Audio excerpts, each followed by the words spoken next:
The Oxford Bookworms Library. Stage 1. Sherlock Holmes and the Duke's Son. By Sir Arthur Conan Doyle. Chapter 4. The Body on the Moor.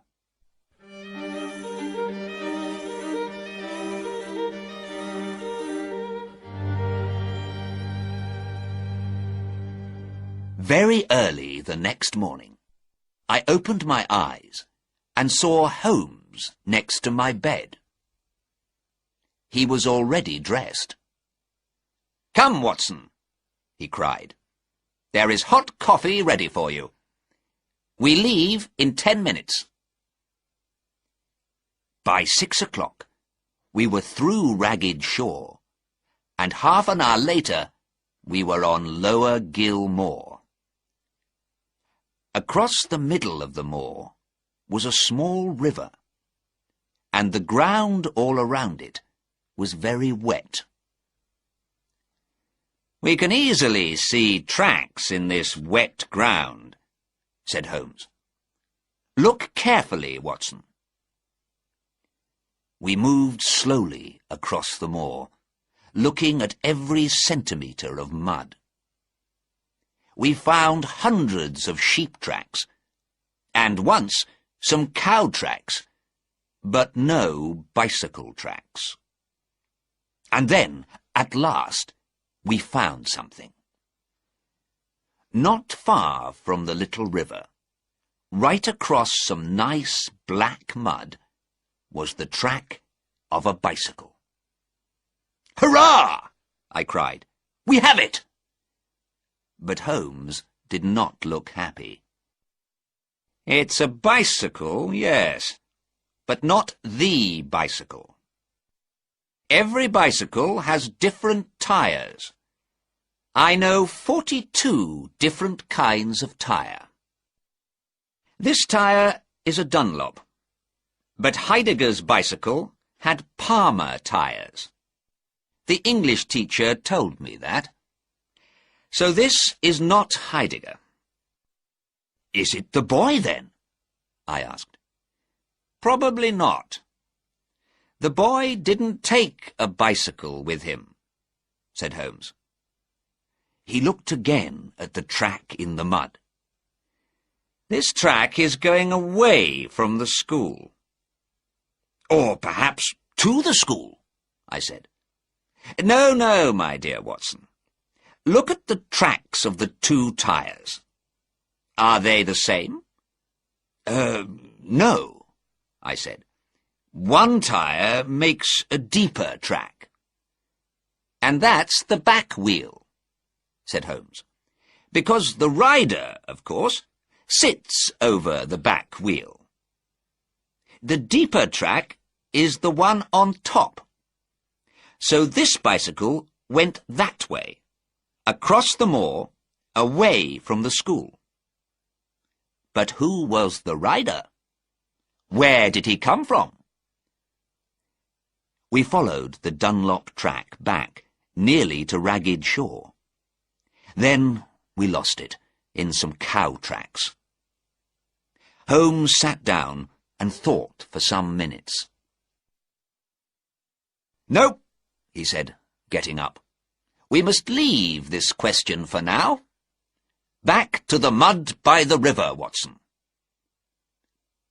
2 hours later, Holmes gave a happy cry. I quickly ran over to him and looked down at a long, thin track in the mud. It was the Palmer tyre. "Here is Heidegger," cried Holmes. "Let's follow him, Watson." For a kilometre or more, we followed the Palmer tyre north across the moor, losing the track, finding it again, losing it, and finding it. Suddenly, the track stopped. "What happened here?" I said. "Did he fall?" Holmes looked carefully on the ground. Then he moved to some small bushes with yellow flowers on them. "Look," he said quietly.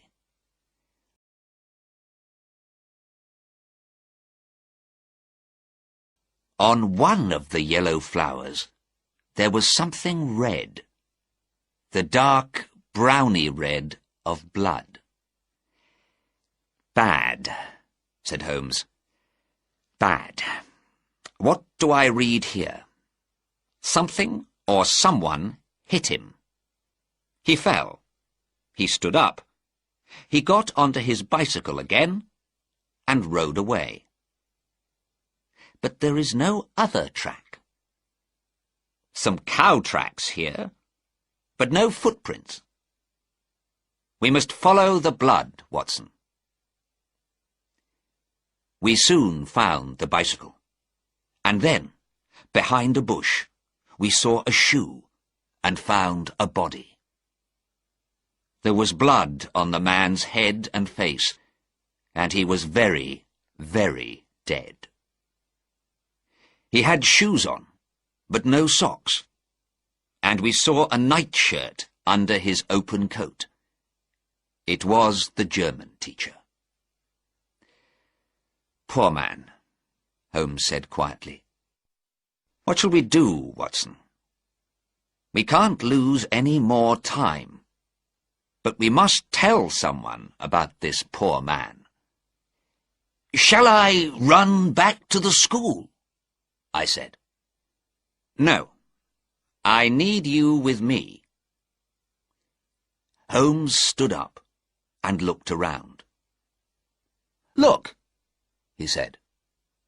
There's a workman over there. He can go back to the school for us. I went and got the workman, and Holmes wrote a note for Dr. Huxtable.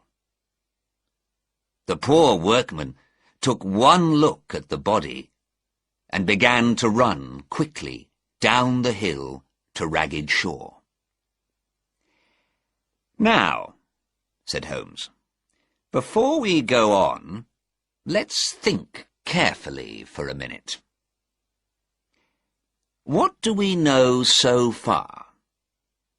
First, the boy left freely. He was dressed. He did not leave suddenly. He wanted to go. Perhaps with someone, perhaps not. But the German teacher left without his socks and without his shirt. So he left very suddenly. That's right, I said. And why did Heidegger go? Because, from his bedroom window, he saw the boy. Because he wanted to follow him and bring him back. So far, so good. But why doesn't Heidegger just run after the boy? A man can easily run faster than a boy. But Heidegger doesn't do this. He gets his bicycle. He knows that he needs his bicycle. Why? Ah, I said, because the boy has a bicycle. Not so fast, Watson. Think about it. Heidegger dies 8 kilometers from the school. So the boy is moving very fast, because it is 8 kilometers before a man on a bicycle can get near him.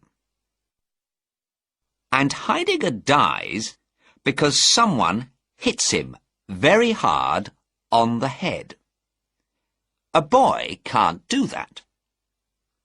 So there was someone with the boy, a man, let's say. But we looked very carefully at the mud all round poor Heidegger's body, Watson. And what did we find? Some cow tracks, but nothing more. No footprints from people. No bicycle tracks. Holmes, I cried, This is not possible. Very good, Watson, he said. It's not possible. So something is wrong with my thinking. What can it be? Perhaps, I said, Heidegger broke his head in a fall. In mud, Watson? Oh, I don't know. I just don't know. Come, come, Watson, said Holmes.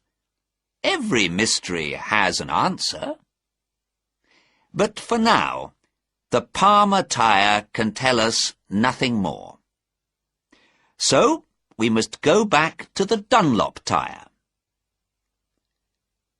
We found the Dunlop track again, and followed it north. Here there was very little mud, and we lost the track. Across the moor, we could now see Holderness Hall, some kilometres to our left. And in front of us, we could see the Chesterfield Road. We walked down to the road and along to the Green Man Inn.